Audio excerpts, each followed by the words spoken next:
মুসআব ইবনে উমাইর যুবক, তরুণ, মক্কার সবচেয়ে ধনীদের একজন, বাবা বিলিয়নিয়ার ছিল, অনেক উট টাকা পয়সা ব্যবসা ছিল, মারা গেছে, মায়ের একটাই সন্তান।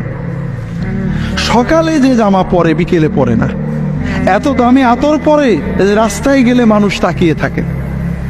এই যুবকের কাছে দ্বীনের দাওয়াত পৌঁছেছে, গোপনে ইসলাম গ্রহণ করেছেন। হঠাৎ মা খবর পেয়েছে মুসলমান হয়েছে তোমার ছেলে। মা ধরছে, বলে হ্যাঁ হয়েছি। মা বলে ছেড়ে দাও, বাপ দাদার ধর্ম ছেড়ে এই ওয়াহাবি হয়েছে কেন? আর ওরা বলতে থাকে স্থাবেই, মানে বাপ দাদার ধর্ম ছেড়ে নতুন জিনিস নেওয়া। আমরা যেমন বলি ওহাবি। বলে না আম্মা ছাড়বো না।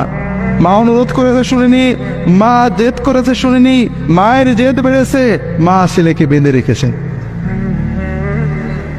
খেতে দেয় না।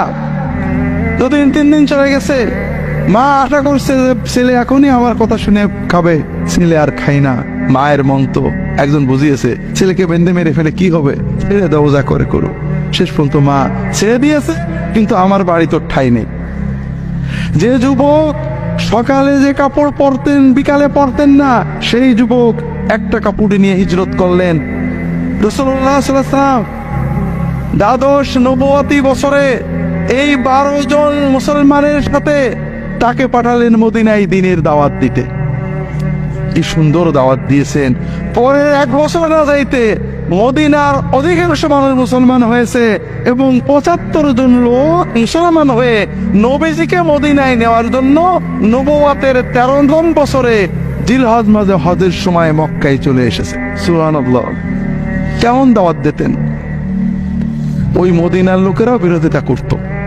ফাটবররা শুনেছে গরিব যুবক এরা মুসলমান হয়ে যাচ্ছে।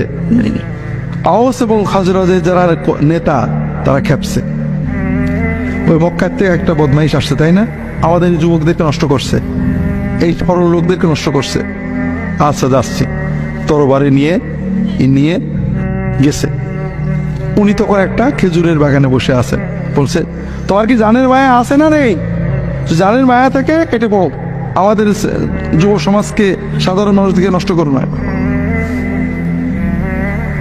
উনি বললেন একটু বসবেন না দাঁড়িয়েই কথা বলবেন? বসেন, আমি একটু কথা বলে শুনেন। যদি ভালো না লাগে আপনি আমাকে তাড়িয়ে দিন, যদি ভালো লাগে মেনেন। নরম করে সুন্দর করে মহব্বতের সাথে দিল দিয়ে বলেছেন। ওই অ্যারোগ্যান্ট মাতবর নরম হয়ে গেছে। তা তো কথা ঠিক, আপনি তো জোর করে আমার কাছে দেবেন না, আপনি শুনেই দেখি।